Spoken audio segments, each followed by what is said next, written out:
வரலாற்றில் ஒரு முதல் வாய்ப்பு. சில செய்திகள் நாங்கள் சொல்லி முடிச்சிடறோம். இதுவரை இல்லாத அளவுக்கு சிறுபான்மை சமுதாயத்திற்கு மிகச் சிறப்பான சட்ட திட்டங்கள் முதல் முறையாக அறிவிக்கப்பட்டிருக்கு. சிறுபான்மை நீண்ட நாள் கோரிக்கை நிறைவேற்றப்படாமல் இப்ப நிறைவேற்றப்பட்டிருக்கு. இப்போ இந்த வருஷம் முதல் முறையா கல்லறை தோட்டம் கபரஸ்தான் கட்டுறதுக்கு 34 கோடி ரூபாய் கல்லறை தோட்டம் கிறிஸ்துவ மக்கள் அவ்வளவு கஷ்டப்பட்ட ஒதுக்கப்பட்டிருக்கு. அதை சொல்லணும்ல. அதே போல ஹஜ் மானியம் 25,000 to 35,000 உயர்த்தப்பட்டிருக்கு. புதிய மகளிர் உதவி சங்கம் 1 கோடி ரூபாய்.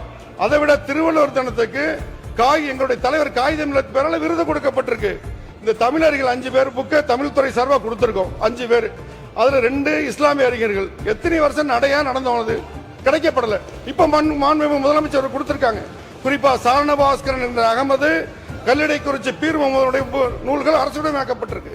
உருது மொழி வளர்ச்சிக்கு 1 கோடி, உலமாக்களுக்கு 950 பேருக்கு 4.75 கோடியில வாகனத்துக்கு மானியம். அதே போல டாம்கோட கடன் தொழில் வளர்றதுக்கு ஒரு ஆளுக்கு 30 லட்சம் வரைக்கும் கொடுக்க முடியும்.